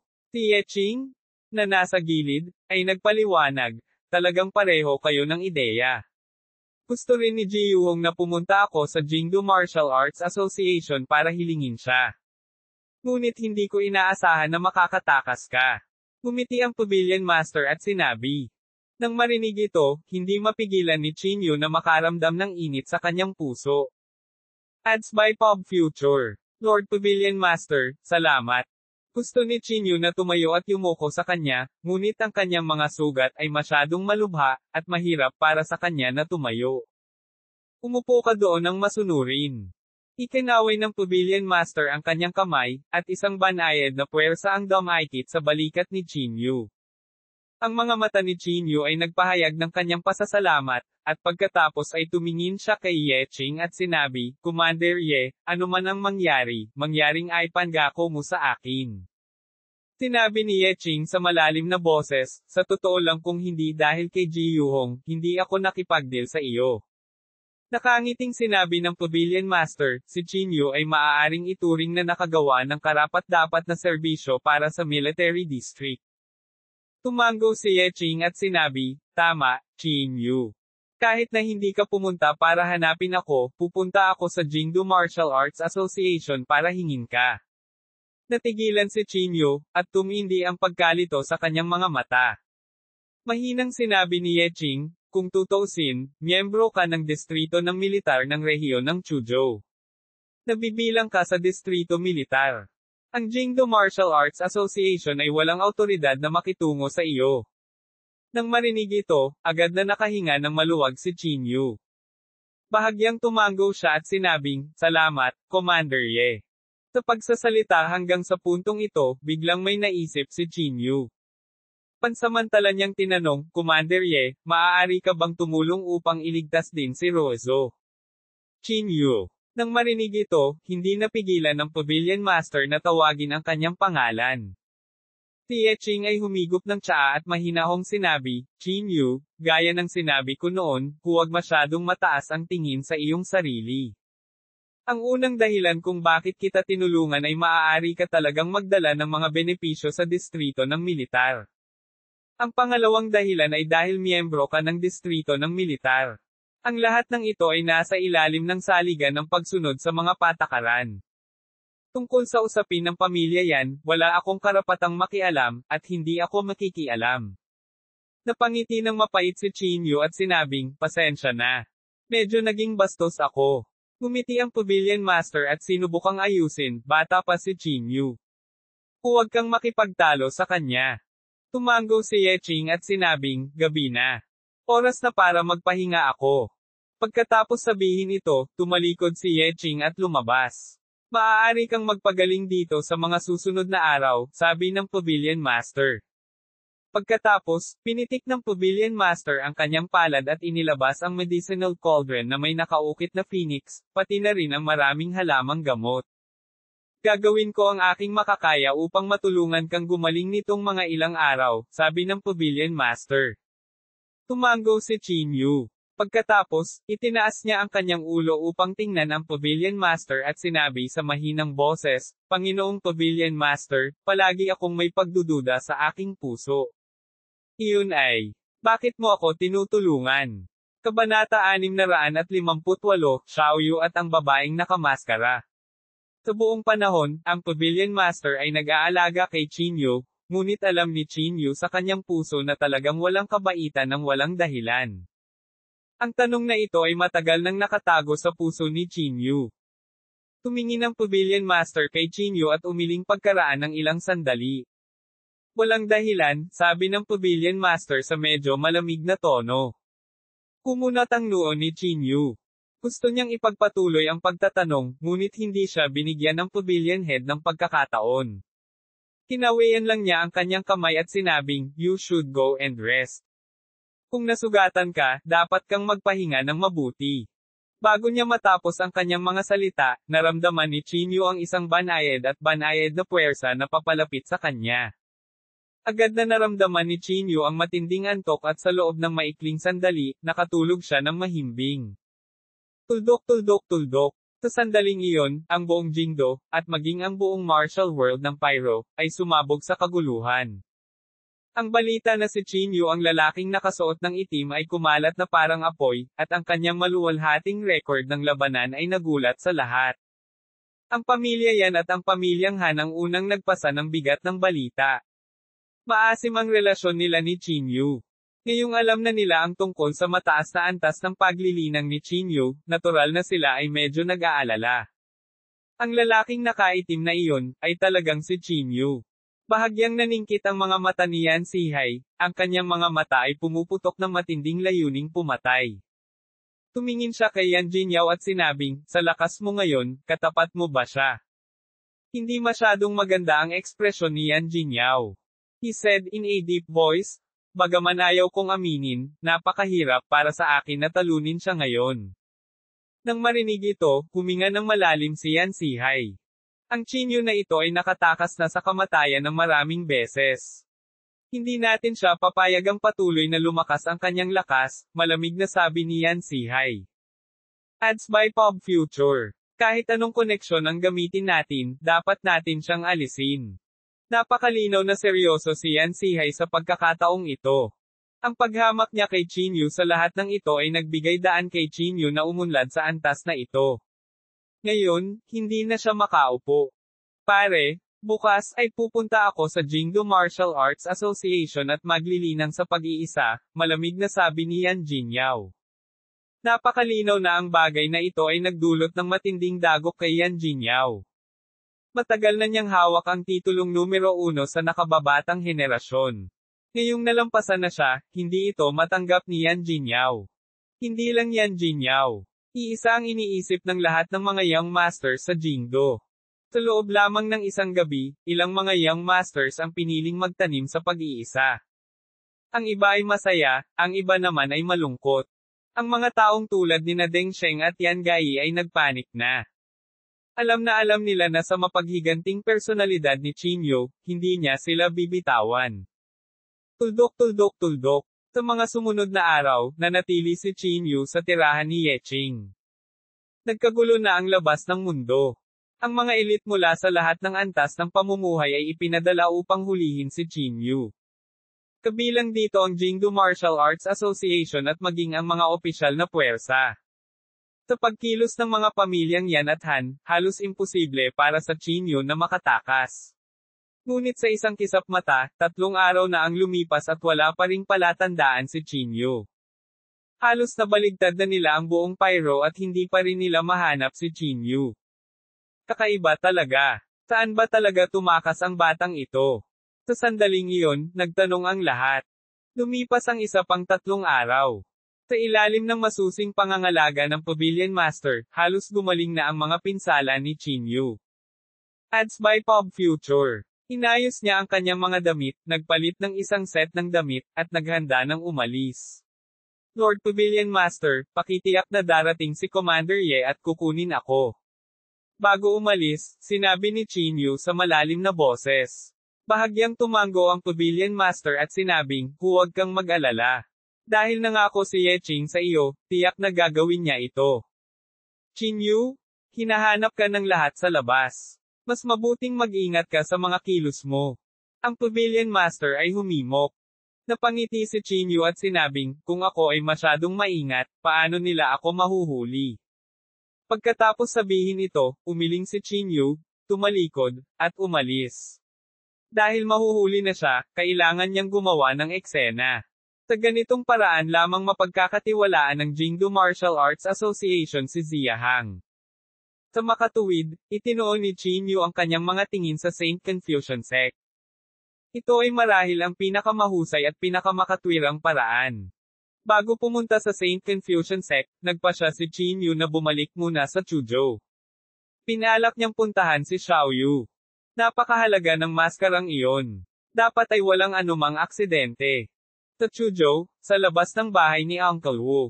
Hindi tulad ng karaniwang pagmamadali, ang lugar na ito ay sobrang desyerto ngayon.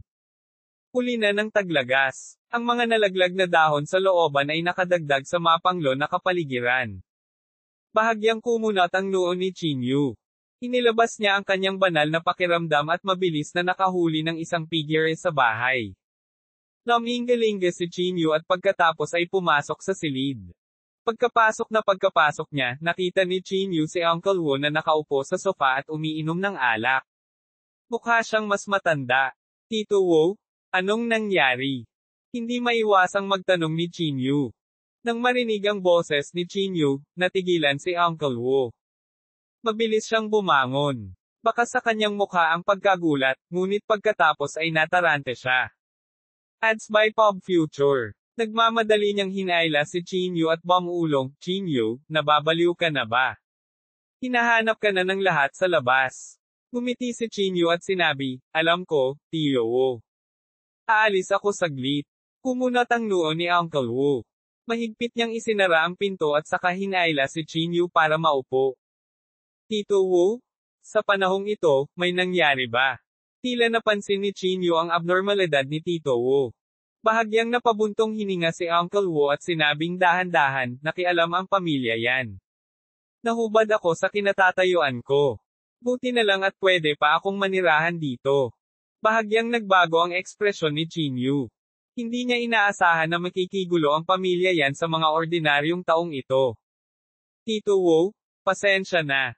Tumayo si Qin Yu na may medyo humihingi ng tawad sa kanyang mukha. Inilabas niya ang kanyang bank card at ibinigay ito kay Uncle Wu, at sinabing, may pera dito. Magagamit mo muna. Nagmamadaling ibinalik ni Uncle Wu ang bank card at sinabing, pinahihirapan mo lang ako. Ang mga taong iyon ay nanunood sa akin araw-araw ngayon. Nang marinig ito, nadagdagan ang guilt sa mukha ni Qin Yu. Mas mabuti pang alagaan mo ang sarili mo. At least wala akong pakialam sa pagkain at inumin ngayon. May ituturing akong maligayang buhay. Masayang iwinagayway ni Uncle Wu ang kanyang kamay. Pamulong si Qin Yu, huwag kang mag-alala. Ang ganitong uri ng buhay ay hindi magtatagal. Tian Sihai ay magbibitiw sa lalong madaling panahon. Sa puntong ito, tumingin si Qin Yu kay Uncle Wu at nagtanong, nasaan si Xiao Yu? Sa pagbanggit kay Xiao Yu, mas nag-alala ang mukha ni Uncle Wu. Simula nang magtanim ang batang ito, parang nagbago na siya sa ibang tao. Ang kanyang personalidad ay naging mas kakaiba, at ang kanyang pagkatao ay naging mas madilim, bumantong hininga si Uncle Wu. Nang sabihin niya ito, hindi mapigilan ni Qin Yu na sumimangot. Hindi kaya, nakadevelop na si Xiao Yu sa direksyon ng babaeng nakamaskara. Walang gaanong alam si Qin Yu tungkol sa babaeng nakamaskara, ngunit sa paghusga sa ugali ng lalaking bigot sa kanya, malamang na hindi mabuting tao ang babaeng nakamaskara. Kailan siya babalik? Tanong ni Qin Yu. Tumingin si Uncle Wu sa kanyang relo at sinabing, malapit na. May kailangan ka ba sa kanya? Hindi, hinahanap ko lang siya, sabi ni Qin Yu sa malalim na boses. Kung gayon maaari kang maghintay, tumango si Uncle Wu at sinabi. Tumango si Qin Yu at sumang-ayon. Sa alas 6 ng hapon, sa wakas ay nagpakita si Xiao Yu sa pintuan. Sa sandaling lumitaw si Xiao Yu, naramdaman ni Qin Yu ang isang kakaibang panloob na qi. Kahit na ang panloob na qi na ito ay hindi masyadong malakas, ito ay halos kapareho sa babaeng nakamaskara. Kabanata 659, nabasag sa isang hampas ng palad. Ang panloob na qi na ito ay hindi naiwasang magpatayo ng balahibo ni Qin Yu. Sa katunayan, ang masigla at cute na hitsura kay Xiao Yu ay napalitan ng malamig na lamig. Qin Yu. Sa sandaling nakita niya si Qin Yu, agad na sumugod si Xiao Yu. Sumunod siya sa yakap ni Chinyu at sinabing, alam kong hindi ka mamamatay. Tinapik ni Chinyu ang ulo ni Xiaoyu at nakangiting sinabi, huwag kang mag-alala. Hindi magiging ganoon kadali para sa akin ang mamatay. Napabuntong hininga si Uncle Wu at sinabing, hindi na ganoon kalapit sa akin ang batang ito.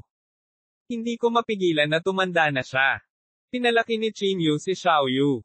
Sa mahabang panahon na hindi siya nakikita, tumangkad siya at tumangkad. Xiaoyu? Ang maskara na iyon, nawala mo ba? Pansamantalang tanong ni Chinyu. Siyempre hindi, sabi ni Xiaoyu. Hinailan niya si Chinyu at sinabing, sumama ka sa akin. Tinundan ni Chinyu si Xiaoyu at pumunta sa kanyang silid. Pagkatapos, kinuha niya ang maskara mula sa isang maliit na cabinet na nakakandado. Sure enough, itong maskarang ito ang sinuot ng babaeng nakamaskara. Hindi ko alam kung bakit, pero habang sinusuot ko ang maskara na ito, medyo kakaiba ang pakiramdam ko, sabi ni Xiaoyu habang hinahaplos ang maskara. Sinabi ni Chinyu sa malalim na boses, kakaiba. Ads by Pop Future. Oo, parang bumabaha sa utak ko ang mga alaala na hindi naman sa akin. Napaka-uncomfortable. Kumunat ang ilong ni Xiaoyu. Habang nagsasalita siya, nilagay niya ang maskara sa kanyang mukha. Sa sandaling isuot niya ito, si Chinyu ay walang kamalay-malay na umatras ng 2 hakbang. Ito ay magkatulad, ito ay eksaktong pareho. Talagang may espesyal na relasyon sa pagitan ni Xiaoyu at ng babaeng nakamaskara. Anong mali? Nang makita ang nakakatakot na hitsura ni Chinyu, tinanggal ni Xiaoyu ang maskara.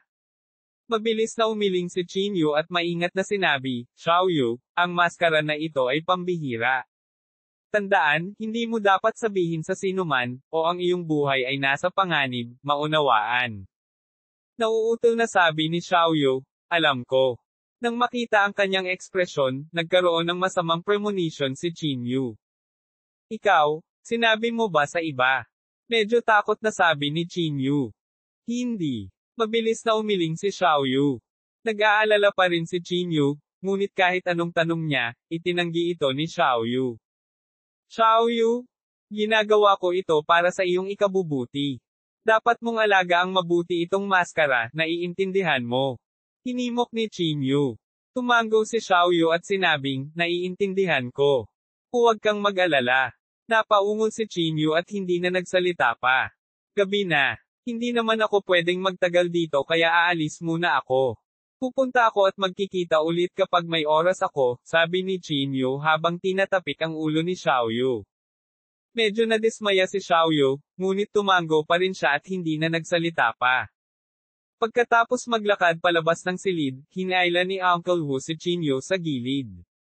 Tinapik niya ang balikat ni Chinyu at sinabing, si Xiaoyu, ang batang iyon, ay maaaring nagkaroon ng kakaibang damdamin para sa iyo, ikaw.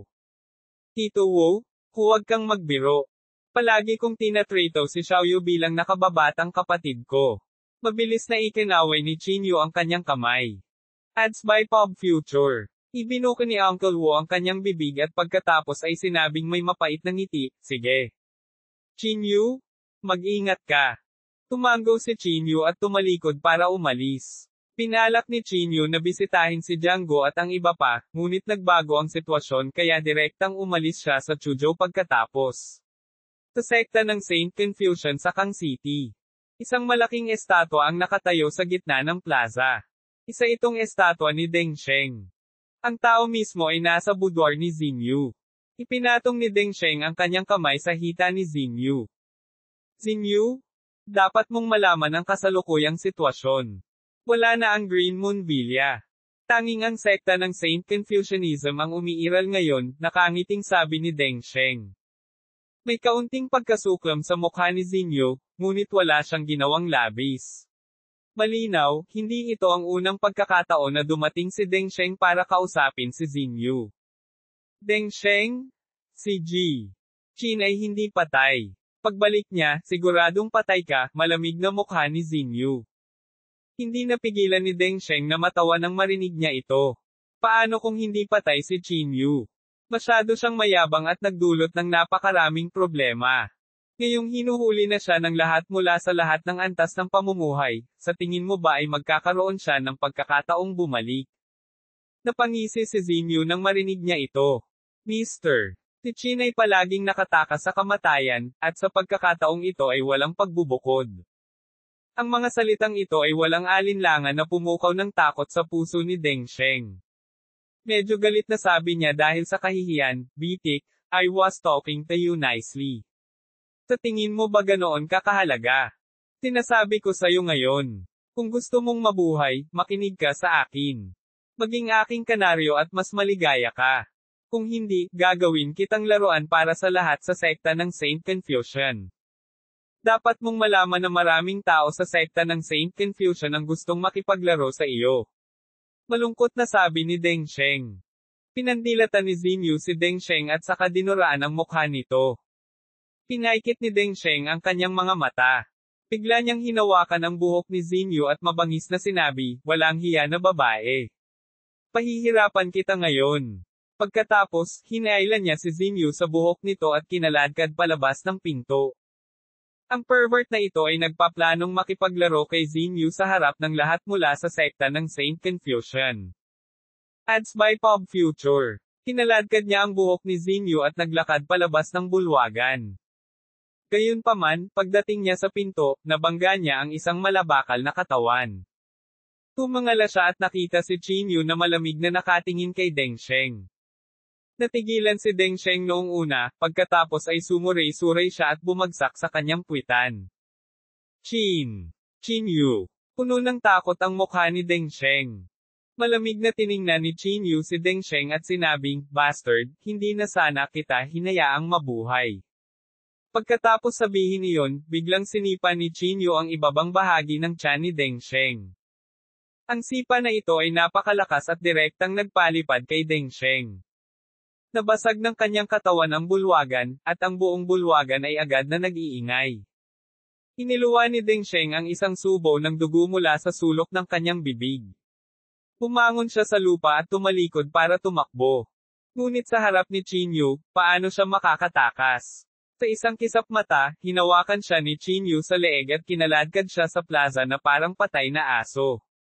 Ang gayong malaking kaguluhan ay natural na ikinaalarma ng hindi mabilang na mga tao.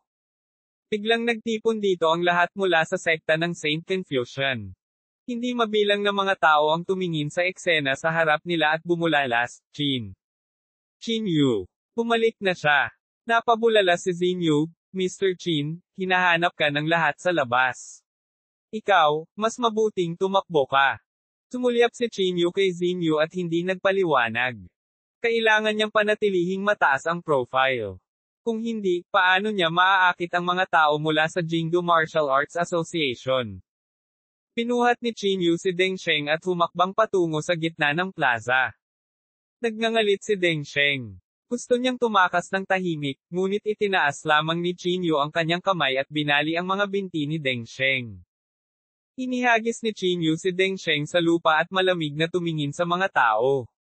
Sinabi niya ang bawat salita, ako, si Xinyu, ay hindi patay, at hindi ako mamamatay sa hinaharap. Green Moon Villa ang tawag sa lugar na ito, hindi sekta ng Saint Confucian. Ang sino mang maglakas loob na ipagkanulo si Xinyu ay magiging katulad ni Deng Sheng. Ibinuka ni Deng Sheng ang kanyang bibig at gustong humingi ng awa, ngunit hindi siya binigyan ni Xinyu ng pagkakataong magsalita. Itinaas ni Xinyu ang kanyang palad at dinurog ang ulo ni Deng Sheng. Ang madugong eksena ay nagpabago ng husto sa mukha ng lahat, at patuloy silang umatras. Kabanata 660, papatayin ko kayong lahat. Inilibot ni Xinyu ang kanyang malamig na tingin sa karamihan. Ang kanyang tingin ay parang isang matalim na talam, at walang nang ahas na tumingin sa kanya sa mata. Pagkatapos, tumingin si Xinyu sa malaking estatwa sa harap niya. Gamit ang isang kaway ng kanyang kamay, binasag niya ang estatwa. Matapos gawin ang lahat ng ito, tumingin si Xinyu kay Xinyu at sinabi sa mahinang boses, Sect Leader Xin, hindi ako maaaring manatili dito ng masyadong matagal. Pero huwag kang mag-alala, babalik ako anumang oras. Tulala na tumango si Xinyu. Ibinuka niya ang kanyang bibig, may gustong sabihin, ngunit hindi niya magawa. Tumalikod si Chinyu at umalis. Sa pagkaunawa ni Chinyu sa sekta ng Saint Confucian, dapat mayroong mga panloob na miyembro ng Jingdo Martial Arts Association sa loob. Sa makatuwid, naniniwala siya na hindi magtatagal bago siya matagpuan ng Jingdo Martial Arts Association. Nang gabing iyon, dumiretso si Chinyu sa Jingdo. Tulad ng inaasahan ni Chinyu, natanggap ng Jingdo Martial Arts Association ang balita hindi nagtagal pagkatapos niyang umalis. Si Pangulong Ko, nagpakita si Chinyu sa sekta ng Saint Confucian at pinatay si Deng Sheng, sabi ng katulong sa mahinang boses. Nanlamig ang mukha ni Ko Exi. Hindi niya naiwasang sabihin ng malamig, how dare this Chinyu show himself. Pumunta at hanapin siya kaagad. Tumango ang assistant at sinabing, na-alerto na namin ang mga kaukulang departamento. Tinusuri nila ang pagbabantay. Kapag may balita na, ipapaalam agad nila sa amin. Dahan daw ang tumayo si Ko Exi. Huminga siya ng malalim at sinabing, sa pagkakataong ito, dapat nating patayin si Chinyu kahit anong mangyari. Pagkatapos, tumingin siya sa assistant at sinabing, go, get Gengsi here for me. Tumango ang katulong at sinabing, oo. Si Gengsi ay isang purple robe ng Jingdo Martial Arts Association. Ang kanyang lakas ay higit pa kaysa sa itim na gintong damit. Ads by Pop Future. Sa tulong niya, tiyak na mamamatay si Chinyu. Maya-maya, pumasok si Gengsi mula sa labas. Nang makita si Gengsi, tumayo si Ko Exi at magalang na sinabi, Mr. Geng, natatakot akong mahirapan ka. Malamig na sinabi ni Gengsi, kailangan mo lang akong bigyan ng oras at lugar. Napangiti si Ko Exi. Huwag kang mag-alala. Natagpuan namin ang kanyang mga track. Malapit na nating mailock ang posisyon niya. Tumalikod si Gengsi at naglakad palabas ng walang sabi-sabi. Bilang purple robe, ang kanyang status ay hindi mas mababa kaysa kay Ko Exi. Bukod pa rito, hindi gumagana ang purple robe sa ilalim ni Ko Exi. Kadalasan, direktang makakatanggap sila ng mga order mula sa mga nakatataas. Sa kabilang panig, dumating si Chinyu sa Jingdo kinaumagahan. Bahagyang naningkit ang kanyang mga mata. Parang may binabalak siya sa isip niya. Kung ako ay direktang mahuli ni Zia Hang, ito ay masyadong halata, naisip ni Chinyu sa kanyang sarili. Si Zia Hang ay isang mahalagang bahagi ng plano ni Chinyu. Walang mga pagkakamali ang dapat mangyari. Matapos mag-isip ng ilang sandali, hindi napigilan ni Chinyu na mapangiti. Pagkatapos, tumalikod si Chinyu at naglakad sa isang tiyak na direksyon. Sa labas ng Jingdo, mayroong isang medyo marangyang bilya. At ang may-ari ng bilya na ito ay walang iba kundi si Yan Gai. Pagkatapos mag-isip tungkol dito, sa wakas ay nagpasya si Chinyu na lumipat kay Yan Gai. Sa ganitong paraan, maliligaw nito ang Jingdo Martial Arts Association sa pag-iisip na sinadya ni Chinyu na maghayganti. Sa ganitong paraan, ang hitsura ni Chinyu malapit sa tahanan ni Zia Hang ay hindi maghayhinala. Ads by Pop Future. Sa loob ng bilya. Si Yan Gai ay nakahiga sa sofa sa looban, naglalaro ng dalawang walnut sa kanyang mga kamay. Mula nang maaga ni Hiteng ang black gold ball, naramdaman ni Yan Gai na may kulang sa kanyang mga kamay. Bahagya siyang tumayo at gustong magsali ng isang basong tubig, pero kulang ang braso niya kaya nahirapan siyang tumayo. Dahil dito ay naging malamig ang mukha ni Yan Gai. Sinabi niya na may bahid ng kasamaan, kasalanan ni Chinyu ang lahat, kung hindi dahil sa kanya, hindi sana nabali ang braso ko. Nagsakripisyo ng braso si Yan Gai, ngunit hindi pa rin niya mahuli si Chinyu. Hindi lang iyon, nawalan pa siya ng katayuan bilang isang black gold na damit at na-demote sa isang ordinaryong puting damit. Ang lahat ng ito ay dahil kay Chinyu. Yan Gai, matagal nang hindi nagkita. Noon lang, ang boses ni Chinyu ay nagmula sa likuran. Biglang nagbago ang ekspresyon ni Yan Gai. Nagmamadali siyang tumalikod at bumulalas, Chinyu. Ikaw, ang lakas ng loob mong lumapit. Malamig na sinabi ni Chinyu, bakit hindi ako maglakas loob na sumama? Kinagat ni Yan Gai ang kanyang mga ngipin at galit na sinabi, Chinyu, hinuhuli ka ng Jingdo Martial Arts Association. Hindi ka makakatakas. Sa pagkakataong ito, hindi ka na namin bibigyan pa ng pagkakataon. Ang mga sulok ng bibig ni Chinyu ay gumuulong sa isang mapaglarong ngiti. Sinabi niya, ito ay dahil sa kadahilanang ito kaya kita hinanap. Bago ako mahuli, papatayin ko kayong lahat. Bahagyang nagbago ang ekspresyon ni Yan Gai. Umatras siya ng 2 hakbang at malamig na sinabi, Chinyu, binabalaan kita na mas mabuting huwag kang kumilos ng walang ingat. Kung aalis ka ngayon, magpapanggap akong hindi ka nagpakita. Oh, ganoon ba? Kung ganoon, kailangan kong magpasalamat sa iyo. Dahan-daang naglakad si Chinyu patungo kay Yan Gai. Lalong natarante si Yan Gai. Gusto niyang ipaalam sa Jingdo Martial Arts Association, ngunit wala siyang pagkakataon. Yan Gai, ikaw na mabisyo at kasuklam-suklam na tao, oras na para bayaran mo ang presyo. Si Chinyu ay puno ng pagpatay na layunin habang siya ay naglalakad patungo kay Yan Gai ng hakbang-hakbang. Ads by Pop Future. Ang gintong liwanag ay walang katulad na nakasisilaw. Ang malakas na pressure mula kay Chinyu ang nagpatayo ng balahibo ni Yan Gai. F-sick ka. Sa sandaling ito, biglang sumigaw si Yan Gai. Hinawakan niya ang itim na gintong ilaw gamit ang isang kamay at ibinato ito kay Chinyu. Hindi umiwas si Chinyu bagkus ay itinaas niya ang kanyang kamay para salubungin ito ng direkta. Klang! Nagbanggaan ang 2 kamao, at agad na yumanig ang lupa at mga bundok. Naramdaman ni Yan Gai ang mga alon ng sakit sa kanyang kamao, at agad na nabasag ang kanyang mga buto. Paano ito? Ang mukha ni Yan Gai ay nagbago ng husto. Paano kaya mag-improve si Chinyu sa loob lang ng ilang buwan? Tila nakita ni Chinyu ang mga pagdududa ni Yan Gai. Ngumisi siya at sinabing, speaking of which, I have to thank you. Kung hindi dahil sa iyo, hindi ako makakakuha ng kayamanan mula sa Immortal Slaying Sect. Ang kayamanan ng Immortal Slaying Sect. Ang mukha ni Yan Gai ay naging pangit na parang kumain ng tae. Sige, wala akong oras makipag-usap sa'yo.